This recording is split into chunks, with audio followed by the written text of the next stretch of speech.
Welcome to Mainland, your local regional television station, coming to you from the Nelson and Tasman region. In today's news, Nelson house values fall, council backing propels pest-proof fence project, council mulls ban on sugary drinks, and wet weather to continue until Friday. Nelson house values have dropped for the first time in many months. Although the QV Residential Price Movement Index for May shows that property values in Nelson were down 0.2% in the past 3 months, they have increased 2.1% since May last year and are 4.9% above the previous peak of 2007. Property values in the Tasman district have increased 1.2% over the past 3 months, 3% year on year, and they're 3.7% above 2007 levels. QV registered valuer Richard Kolf says the Nelson property market overall is slow and steady. He says while there is good demand for properties above $400,000, the lower end of the market, which has been very strong, is now less active, and this has been the case since the LVR changes came in, so that's most likely the reason for this. He says sales volumes are down across the city, as are the number of listings in the market, reflecting the usual seasonal downturn experienced this time of the year. He says the lifestyle market for Tasman has shown slow turnover, with 25 improved properties selling since the beginning of March, and the market is showing only a 3% lift over the past 3 years.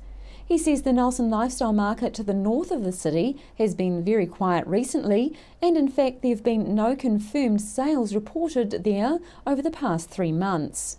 At a recent meeting, Nelson City Council has approved a 33-year lease of 711 hectares of the Brook Conservation Reserve to the Brook Waimarama Sanctuary Trust. This will allow the Trust to begin construction of the pest-proof fence. Mayor Rachel Rees, who is unavailable for comment, said in a statement, "It has been a lengthy project, but the commitment has never wavered." She says all those involved should be very proud of what they've achieved as we take this milestone step forwards, creating a safe, predator-free habitat in Nelson's most naturally beautiful valleys. Rachel Rees says once the vision is achieved, the Brook Sanctuary will be a wonderful asset to the region and to New Zealand. She says the sanctuary will be a major visitor attraction, giving people a reason to come to Nelson and stay longer. Trust Acting Chair Derek Shaw says the Trust will still need to raise a further $200,000 to reach its $4.7 million target for the overall fence project, which includes pest eradication and associated operational overhead. He says ongoing support from the community will be vital for them to achieve their goal. Securing their own funding component, agreeing the lease and council sign-off on the Trust's business plan and feasibility study were the conditions that had to be met for Nelson City Council to allow construction of the fence to commence. Mayor Rachel Rees says the Trust has done an outstanding job in securing their funding of $4.5 million for the pest-proof fence. Council is now in a position to release $1 million over 2 financial years, $500,000 in 2013-2014 and $500,000 in 2014-2015 as approved in the long-term plan.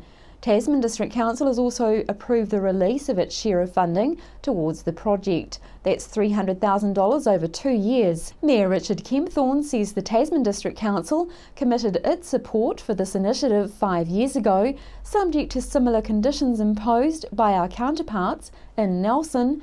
These conditions have been achieved, so we're fulfilling our commitment. He says we've supported this project from the start as it promises to be a drawcard for the whole region, with the very real possibility of a flourishing bird sanctuary to complement and support the 3 national parks in our district.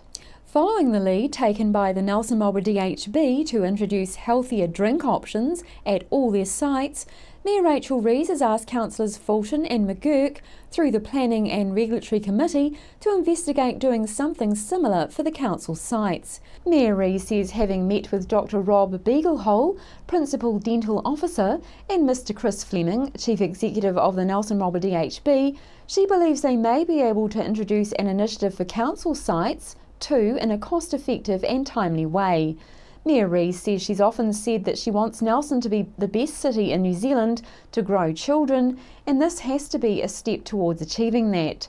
Rachel Rees says she hopes council will encourage other councils around New Zealand to look at this important health issue.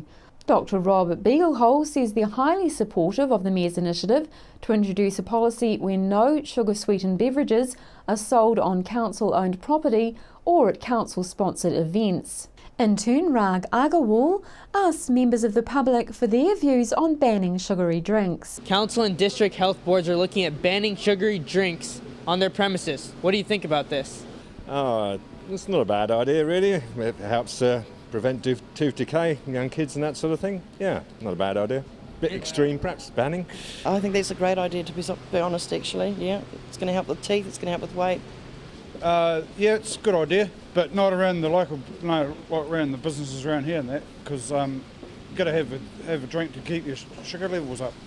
I reckon it's ridiculous. You've got better things to do than run around those sugary drinks. You know, that's up to the parents. The parents should bloody know by now. Yeah, I think it's a good idea, because people have dental problems and there's too much obesity and stuff going around with kids. I've got 2 kids myself, so I just don't give them any sugary drinks. There's enough healthy food out there. And what do you think about the government increasing taxation on unhealthy products to make them less affordable? They'll tax anything that doesn't move, mate. Oh, that's going to be a tough one, because it's a lot of low economy people, you know, tend to go for those sort of things. So I can just see that actually hitting the wrong people. Totally agree with it, For what you can get for like $20 at the supermarket, you can get, you know, junk food. You can get too much junk food for what you can for fresh produce. It should be the other way around, really. Well, it's sort of heading the right way. That's a bit more subtle to do it that way, yeah. The fact that they're very cheap and easily accessible makes kids easy to buy them, and yeah, and then we end up paying the bills in the dentists and health and obesity and all that sort of thing, which is getting out of hand, I suppose. Yeah, good. Nelson Police have handed in a distinctive army-style camouflage coloured backpack and contents described as being in excellent condition, located approximately halfway up the Grampians walking track on Wednesday the 4th of June 2014. There have been no lost property reports matching this description, and police are keen to identify an owner so the property can be returned. If you've lost such an item or know of someone who has, please contact Sergeant Dave Prentice at the Nelson Police Station. And more on the police news front, an open day is to be held this Saturday, and Mainland intern Carly Danner asked Area Commander Steve Greeley about what that entailed. So we're here with Inspector Steve Greeley speaking about the police opening day. Thank you for speaking with us today, Steve. Not a problem at all. Got planned for opening day? You know, it's a very good question, actually, quite a bit. I think this is a national open day, so the whole country's doing this on the 14th of this month. Nelson is going to have theirs at the Nelson Central Station. It's going to be between 10 a.m. and 2 p.m. So it gives people a good chance to get out here. It's a chance for us to engage with the community. It's not just attending jobs, which is what people usually sort of have their interaction with police. It's more about, hey, we're all people. We have a service to provide, so people can come in and see exactly what we do. So some of the things that we're going to be having will include our Armed Offenders Squad. We'll be doing a display.